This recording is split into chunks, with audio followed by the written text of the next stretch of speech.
Good afternoon. I've just actually done a recording and somebody phoned while I was recording, so I think I'm going to start again. We're talking about forgiveness and also healing from trauma. And we know that this is a process and that it's good to acknowledge the pain. I think that's the place I'm in that I'm finding quite hard because I want to just fast forward the button and not feel the pain. We all have past issues and we all experienced certain traumas in our lives. But Jesus wants us to be free from that and to live whole lives. He also knows that we are human, but in 2 Peter 1 verse 3, he does say that his divine power has given us everything we need to live a godly life. Through our knowledge of him, his precious promises, go on and read the rest of it, it's beautiful. And I realized that what I'm feeling, I think, is this pain that I need to move on from. And there are various psychological methods and tools to help you access what you think might be your trauma and ways of healing the trauma. Sometimes our body keeps the score. You might have this uncontrollable shaking that's actually just from past trauma, or you might find that you go to a psychologist and he teaches you the tapping method, EMDR, or perhaps you go on a journey where you can access, go on a little sort of journey in your mind and realize somebody's with you, someone special is with you, and how you are able to point to where the pain is. There's all these different methods. I'm not talking so much about the tools today, but I am talking about the fact that acknowledging the pain is the first step. And actually, it's okay. I got triggered and it was painful, but it happened. And we can seek support from trusted friends, from family, from therapists. God is our ultimate counselor, and I know perhaps for some it's strange to think, how can you just talk to God and how can he counsel you? But I want to encourage you from a personal testimony that he can give you a picture that can be like a word of knowledge or revelation that can help you heal as well. Sometimes through a dream.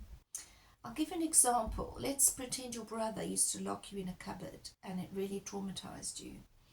Or perhaps in a dream you can imagine, you can see that cupboard and Jesus unlocking the cupboard and throwing away the key, as if to say to you, that memory doesn't need to be relived. You are free now and you won't be locked in a cupboard again.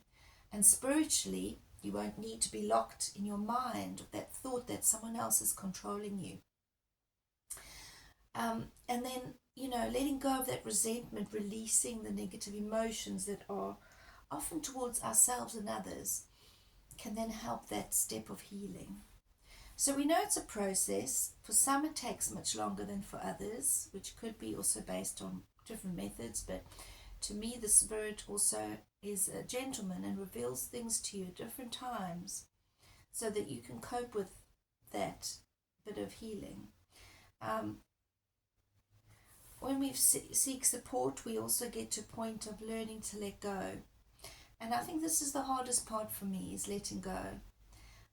It's easy to say, lay it down at the cross of Jesus, put it on his altar to altar. But it's not always an easy thing to do. I think in my mind, I like to think that I have more control than I do over situations. But this is a challenge that even today, talking to a friend, I feel it's got a little bit further. And I just wanted to share some scriptures with you.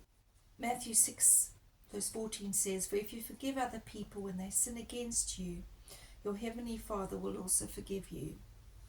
Colossians 3:13, "Bear with each other and forgive each other. If any of you have a grievance against someone, forgive as the Lord forgave you." And also healing. He heals the brokenhearted and binds up their wounds. Psalm 147 verse 3. You know, looking at this book I said we would dip into, I'm not sure if I need permission from the authors, but it is a practical step book, and I think, you know, it's worth sharing what they've said here. And my reference to them is Evan and Jenny Owens. They're the founders of the Reboot Recovery. They provide a unique blend of clinical insight and Christian faith-based support to those recovering from trauma.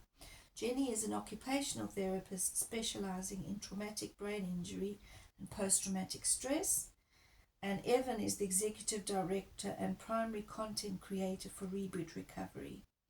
So they live in Nashville, Tennessee. So what I'd like to do is just take some of their practical steps and work through this book. Alongside this, I am going to do other more light-hearted videos, perhaps with some of my compositions and poems, but this will be the more in-depth study. And when we say that he heals the brokenhearted, the first question in their book is, in what way do you feel broken right now? He can heal the brokenhearted, but in what ways do you feel broken? Perhaps if you look at your life as a wheel in different sections, you might feel emotionally broken because of a past relationship that's broken, family relationship, or perhaps a marriage. Even just that is enough to sit with. But it could be various other things as well. Perhaps you feel broken because your body isn't doing what it used to do because of a new diagnosis or a chronic illness or cancer. And you feel broken about your dreams that are unfulfilled. So today's question is, what do you feel broken about in your life? This isn't meant as something negative, but it's meant as, let's touch base with what's going on in there, because, you know, he does heal the brokenhearted and bind up their wounds. And we want to live whole lives as Christians. So in this series, if you have any comments or suggestions or any pictures or testimonies that you have about spiritual healing and emotional healing, please feel free to share as we encourage each other, because this is meant as a kind of a prompt and a conversation so that we can become more whole in Jesus. So be encouraged that he does heal the brokenhearted and bind up their wounds. Thank you. Goodbye.